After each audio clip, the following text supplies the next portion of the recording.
ደግሞ እስኪ ስለ አሹራ እንመልከት። አሹራ መቼ ተደነገገ? እንዴት ተደነገገ? እንደዚሁም ደግሞ አሹራ ለምን ተባለ? ራሱ አሹራ ማለትስ ምን ማለት ነው? ስንተኛው ወር ነው? እና ሌሎች መሰል ነገራቶችን የምንመለከት ይሆናል። አሹራን የጾመ ሰው ምንድነው አጅሩ የሚለውንም ሌሎችንም እንደዚሁም በዚህ አሹራ ተብሎ ተነስቶ በአሹራ ምክንያት የሚሰሩ ቢድዓዎችና ክልክል የሆኑ ነገራቶችን የምንመለከት ይሆናል። እናንተም እስከ መጨረሻው በመስመት ሌሎችን ብታደርሱ በጣም ደስ ይለኛል፣ ብዙ ሰዎች ስለሚጠቀሙበት ኢንሻአላህ። يوم عاشوراء هو يوم 10 من شهر المحرم كمحرم 10ኛው ቀን ነው። የሙሐረም ወር ማለትም በአረብኛ አቆጣጠር የመጀመሪያው ወር 10ኛው ቀን እሱ ምን ተብሎ ይጠራል? አሹራ ተብሎ ይጠራል ማለት 10ኛው ቀን አሹራ ተብሎ ይጠራል። سمي عاشوراء ለምን ተሰየመ ሲባል لانه يوم 10 يعني 10ኛው ቀን ስለሆነ አሹር ተብሎ ወይም ደግሞ አሹራ ተብሎ ተጠራ ማለት ነው። ለዛ ነው አሹራ ተብሎ የሚጠራው። طيب فضل من دنو سيبال عن أبي قتادة رضي الله عنه عند تناقرت قال رسول الله صلى الله عليه وسلم يالله ملتنيا من إلالو صيام يوم عاشوراء يا عاشوراء كانكو احتسب على الله أن يكفر السيئة التي قبلها. الله سبحانه وتعالى يالله وانجل اندمر الله አስባለሁም ደግሞ ጠብቃለሁም ደግሞ ይመረላችኋል በማለት ያላህ መልእክተኛ አለይሂ ሰላቱ ሰላም በሰሂህ ሙስሊም ሐዲስ ቁጥር 1162 ላይ ይናገራሉ ማለት ነው።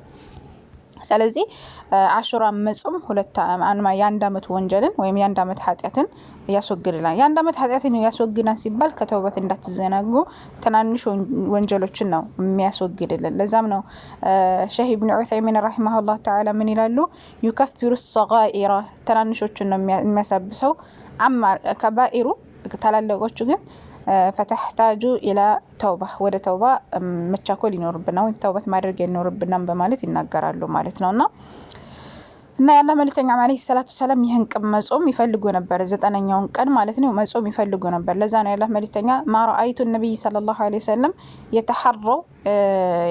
يتحرى يعني ሲሻኮሉ ኮን ሲፈልጉ عليهم صيام يوم افضل من فضله على غيره الا هذا اليوم يوم عاشوراء ቀን እኮ በጣም ይፈልጉት ነበር ለመጾም በደንብ ልባቸው ይፈልግ ነበር ይላሉ አነስ ኢብኑ ማሊክ ኢብኑ አነስ ረዲየላሁ ዐንሁም አላህን ከምስራቸው እንደላቸውና ያኔ መጾም በጣም የሚፈልጉት ነገር ከሌሎቹ ጾሞች በጣም ያኔ እንትን ብለው ጓግተው የሚጠብቁት የነበረ ቀን ነው በማለት ይናገራሉ ማለት ነውና ካነ ሲያሙ አሹራ ቀን እኮ ጾም ዋጅበን ግዴታ ነበር። የሚገርማችሁ ነገር ዋጅበን ግዴታ ነበር قبل فرض رمضان ከመደንገጉ በፊት ፈርድና ግዴታ ነበር። فلما فرض رمضان ግዴታ በሚሆን ጊዜ ሳረ ሙስተሐብ ሆነ ወይም የተወደደ ሆነ ማለት ነው። የሚወደድ ሱና ሆነ ማለት ነው። ግን መጀመሪያ ምንድነው ፈርድ ነበር። ሙስሊሞች ይሄንን አሹራ ቀን ነበር ፈርድ ወይም ግዴታ አድርገው ሲጾሙ የነበረው። ቡኻሪና ሙስሊም ዘግበውታል። ሐዲስ ቁጥር 1125 እና 1892 ላይ ዘግበውታል። እንዴት እንጾም የሚለው ላይ ቃል ረሱላህ ሰለላሁ ዐለይሂ ወሰለም ያላህ መልእክተኛ ዐለይሂ ሰላም ለይን በቂቱ ኢላ ቂያም ኢላ قبالين لأصومنا التاسع 9ኛውን ቀን እጾም ነበር ያኔ ወደፊት ብቆይ ብለዋል። ስለዚህ ምንድነው የምናደርገው ሲባል 9ኛውን ቀን የሙሐረም 9ኛውን ቀንና 10ኛውን ቀን መጾም በጣም የተወደደው ይሱ ነው ማለት ነው። طيب ሙስተሐቡ ወይም የተወደደው ይሄ ነው። ያላህ መልእክተኛ አለይሂ ሰላቱ ሰላም ቢኖሩ በህይወቴ እጾመው ነበር 9ኛውን ቀን ሰላሉ 9ኛውና 10ኛውን ቀን ማለትም ሮብንና ሐሙስን መጾም እንችላለን። ሌላው ደግሞ ሱናው ምንድነው 10ኛውንና 11ኛውን ቀን መጾም ይቻላል። አሹራንና 11ኛውን ቀን ማለትም ሐሙስንና ጁምዓን መጾም ይቻላል ማለት ነው።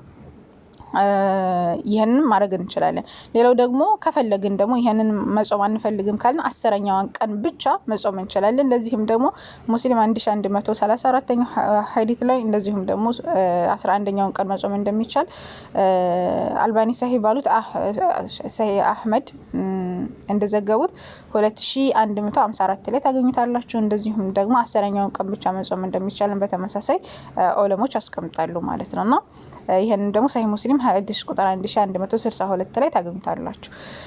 አሹራ እንደተደነገገ ወደሚለው ስንመጣ ኢብኑ አባስ ረዲየላሁ ዐንሁ እንደሚናገሩት አን ነብይ ሰለላሁ ዐለይሂ ወሰለም ያላህ መልእክተኛ ቀድመ አልመዲና ወደ መዲና ሄዱ። فوجد يهودዎችን አገኙ የሱሙና የሱሙነ ሲጾሙ ማለት የውመ አሹራ የአሹራን ቀን ፈሱኢሉ ተጠየቁ አይን ዛሊክ ስለዚህ ፈቃሉ ሀዛ የውሙ ለዚ ነጃ ላሁ ፊሂ ሙሳ ዓለይሂ ሰላም ነጃ የወጣበት ቀን ነው በማለት መለሱ።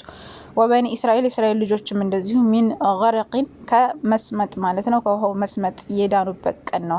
ፈስአመሁ ሙሳ ስለዚህ ሙሳ ጾሞታን ሹክረን ሊላህ አላህ ሱብሓነሁ ወተዓላን በማመስገን ጾሞ ስለነበረ ብለው ይመልሳሉ ማለት ነው። ፈቃለ ነቢይ ሰለላሁ ዐለይሂ ወሰለም ያላህ መልእክተኛ ነህኑ አሐቁ ቢሙሳ እኛ ደግሞ ለሙሳ ቅርብ የሆንን ሰዎች ነን ወይም የሙሳ ቅርብ ነን ለሱ ወዳጆች ነን በማለት ይናገራሉ ማለት ነው። ሚንኩም ከእናንተ በተሻለ ፈሷመሁ ወአመረ ቢሲያሚሂ እሳቸውም ጾሙት በመጾም ደግሞ አዘዙ ማለት ነው።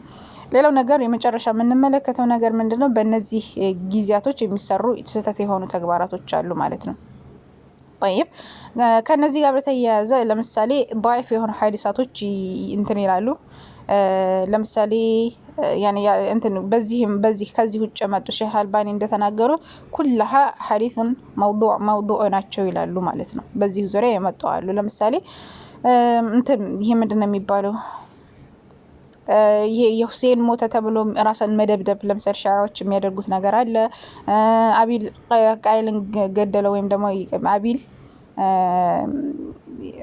ይሄ የቃቢልና የቃይልን ታሪክ መናገር ምናምን ተብሎ የሚነገረው ነገር ይሄም ትክክል ያልሆነ ነገር ነው። ያኔ في فضل يعني ሙሲበት የውመ አሹራ ተብሎ ከሚጠቀሱት መካከል አንዱ ይሄ ነው። ይሄ ስለዚህ ስህተት ነው ማለት ነው። ሌሎችም ነገራቶች አሉ። መሳሙ የውመን في ሰቢልላህ ያኔ መልካም ነገራቶችን መተግበር ነው እንጂ ያለብን ወይም ደግሞ በአላህ ሱብሓነሁ ወተዓላ መንገድ በታዘዝነው መንገድ ማድረግ ነው እንጂ ያለብን ቢድዓና ሽርክ የሆኑ ነገራቶችን መጨመርና መቀናነስና መጨማመር የለብንም። በዓል ደግሞ ምናምን ካደረጋችሁ እንደዛም አይቻልም። አሹራን ቀን መጾም ብቻ ነው ያለው እንትን። ከዛ ውጭ የሚደረጉ ነገራቶች መልካም ስራዎች ምናምን ማድረግ እንችላለን እንደማንኛውም ሰዓት። ወላኪን ደግሞ ለየት ባለ መልኩ ግን አሹራን በተመለከተ ከጾም ውጭ የመጣ ነገር ስለሌለ ማድረግ የለብንም ማለት ነው። አላህ ይحفظكم። ሰላም አለይኩም።